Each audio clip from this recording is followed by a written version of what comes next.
Hey, Family Adventure, this is Sam. Thank you for joining us today. And today we are wrapping up our teaching series on sacred marriage with a message on learning to serve in marriage. And I hope you join us next week, because next week we start a brand new teaching series called Better Together. And we are going to be talking about Christian community and really what it means to be a part of a Christian community, and really how we are better as we are together, as we come together, as we are the church together. So hope you join us for that. It will be great next week. But today we wrap up our Sacred Marriage teaching series, Learning to Serve.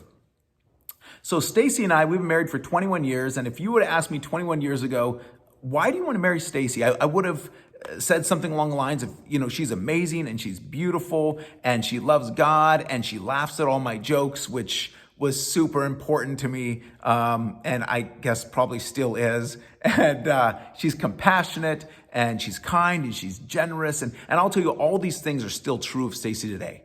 And so this is one of the things, I've done a lot of premarital counseling. And this is one of the questions I ask. Usually in my very first session with a couple, I ask them, so why do you want to get married? Not why do you want to get married in general, but why do you want to marry the person that's sitting right next to you? And often their responses are very similar to the one that I had. Well, all the things that I said. The one response that I've never heard someone say, well, I want to get married because I really want to learn to serve. And I think being married, it would give me a great opportunity. It'd give me a great opportunity to serve, right? I've never heard that. I know that sounds ridiculous and it sounds silly, but the reality is marriage is really about serving. It's about learning to serve. This is one of the big ideas of marriage. In fact, in Ephesians 5, this is what Jesus lays out for us. And this is probably the most well-known passage on marriage in the Bible. And in this, he speaks to the husbands and wives, and he says, submit to one another in verse 21. And then he goes on to say, wives, submit to your husbands, and husbands, love your wives the way that Jesus loved the church. And he really tells them, essentially, you need to put each other first. When you put each other first, when you serve the other, you actually have a joyful marriage.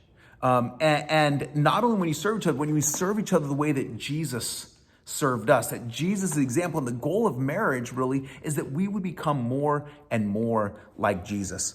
In Sacred Marriage, in this book we've been going through, Gary Thomas, he writes this. He says, we realize it's not about what we get out of marriage, but about what we become in marriage. It's not what we get, but about what we become.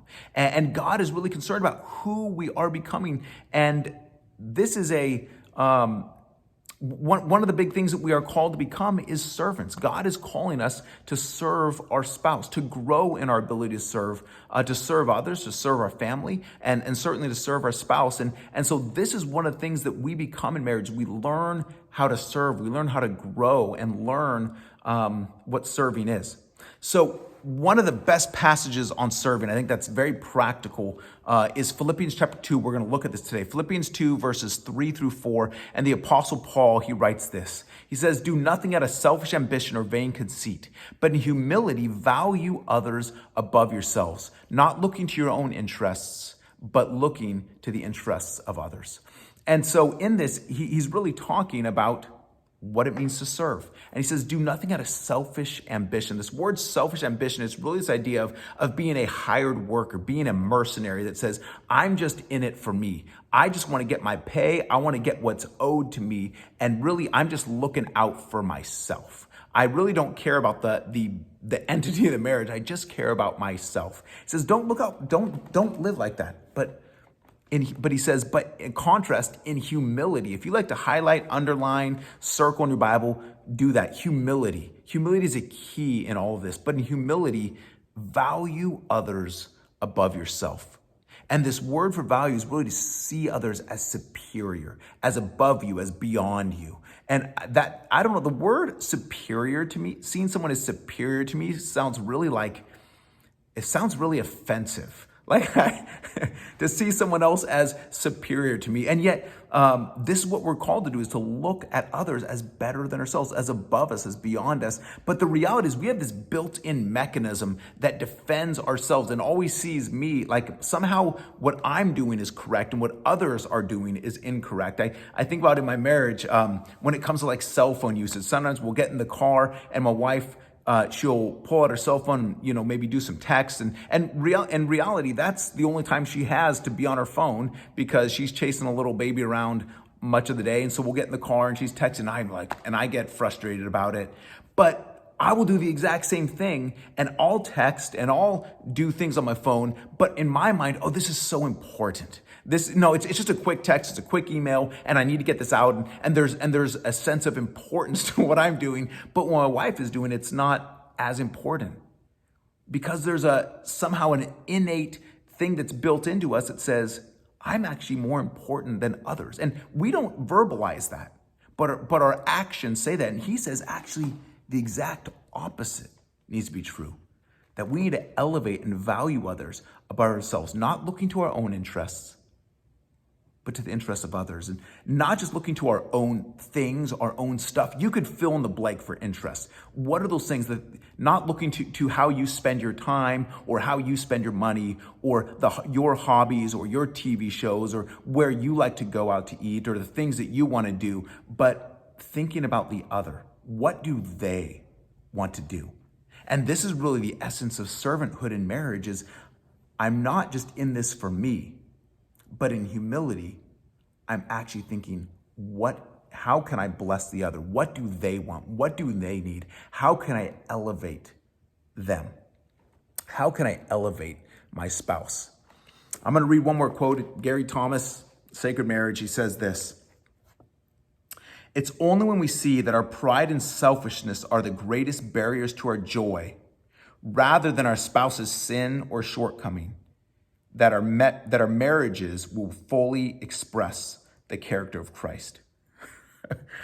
That's like a kick in the head. He says it's only when we see that our pride and our selfishness are the greatest barriers to joy. When my pride and my selfishness is actually the greatest barrier to the joy in marriage. But oftentimes we flip it on its head and we're like, well, if they didn't do that, or if they didn't act like that, or it's their thing or their problem that's causing all the turmoil in our marriage.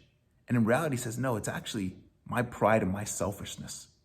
Because I'm unwilling to serve. I only want to serve on my own terms.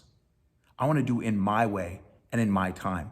I have a good friend of mine, his name's Travis, and we were youth pastors together, and he used to take his students on mission trips, and he would always share this quote with them, and it's one of my favorite things. He would tell his students all the time before these mission trips. He would say, everyone wants to be a servant until someone treats you like one.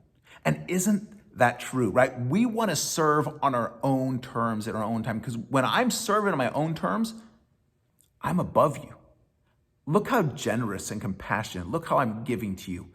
It's only until I serve, and if we bring this into marriage, it's when I serve my spouse and they don't reciprocate, or I did something generous for them and they didn't have gratitude, or they didn't say thank you, or they didn't respond in the way that I thought they would, that I become frustrated. Because I only want to serve. Everyone wants to serve until someone treats them. When your spouse asks you to do something, you don't want to do it. It's like, no, I'll serve in other ways. I wash the dishes. I wash the car. I don't want to put the baby to bed, or I don't want to change the poopy diaper, or whatever those things are that you don't want to do. He said, we want to serve in our own way, in our own capacity. But that's not the nature of serving. That's not the nature. The nature of serving is to follow the example of Jesus. It says, I'm serving unconditionally, freely, generously. And so I hope that would be something that we can implement into our marriages. I'm going to read a few questions for you guys. And we can discuss these in our groups. I'll send them out to our small group leaders. But what is the best way your spouse has served you in the past few months? Just a question to discuss. What's the best way your spouse has served you in the past few months? The second thing would be, what are the things in your life that make serving difficult? What are the attitudes or circumstances or people in your life that make serving difficult?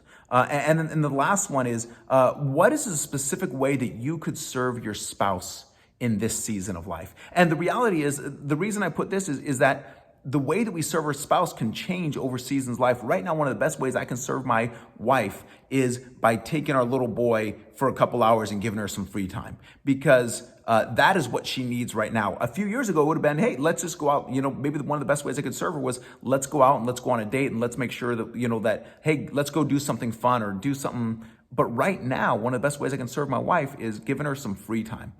Take Danny for 2 hours and she can just do what she wants. So what's the best way you can serve your spouse in this season of life? So I hope you enjoyed this. I hope this is helpful, and I hope you have some good discussion. All right, thanks.